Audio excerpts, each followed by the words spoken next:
Getting ready to finish up this window here, tinning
Generally, I like to do no more than one pass. You notice I haven't used any flux on this window other than my initial.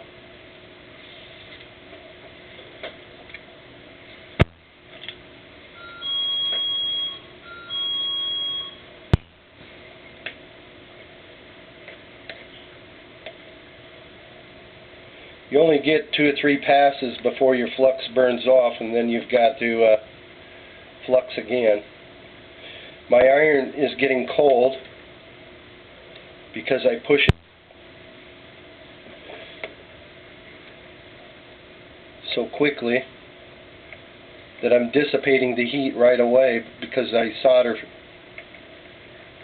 long lines. So my iron is cold at this point. I'm not getting my maximum flow, so right now I'm just laying a bead.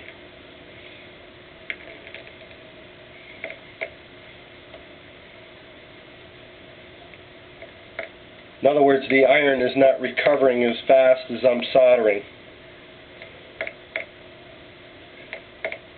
At this point, I would like to have a second iron where I can continue to solder quickly.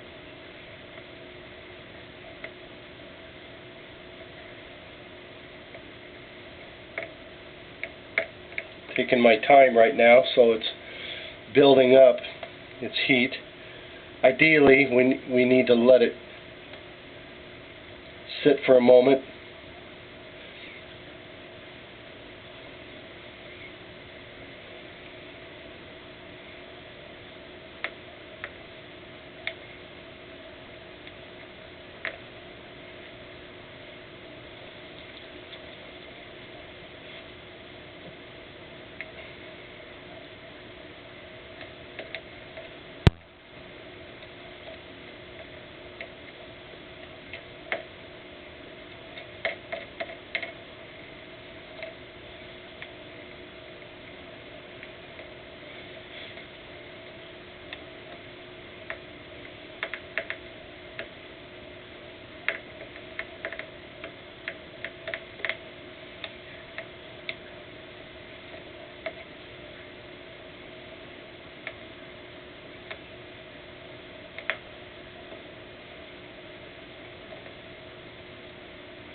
I use all parts of my iron. I'll use the tip. It's a chisel tip. I can use the flat side to run the major bead. I can get in little areas with just the tip of the chisel down in this area, the point.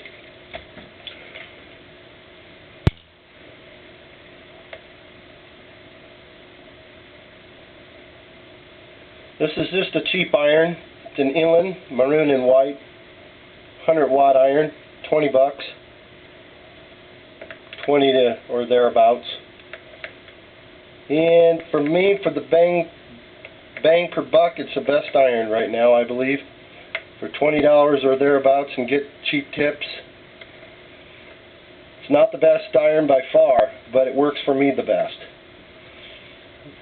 Everybody has their own preferences. I've used Hakko, I've used Unger irons, I've used Weller irons, I've used the Mika irons, I've used all kinds of irons. I haven't used the Hexagon, I believe is what it's called. That's probably the premium of irons. Very expensive. You can find them irons for over $100. In fact, you can even find them for as high as $150. Better be pretty serious if you're going to get one of those or two of them. It's a good idea to never have one iron because these elements go out in these irons anytime they want to. Anybody who's been soldering for a while will agree. You can go solder for 2 hours, turn off your iron, go to lunch, come back, and you got a dead iron. I've had it happen. And it frustrates you if you're only working with one iron. So never have one iron. Have one or two of them sitting at your shop, sitting in a box, what have you. But always have another iron on hand for that moment when that inevitable happens.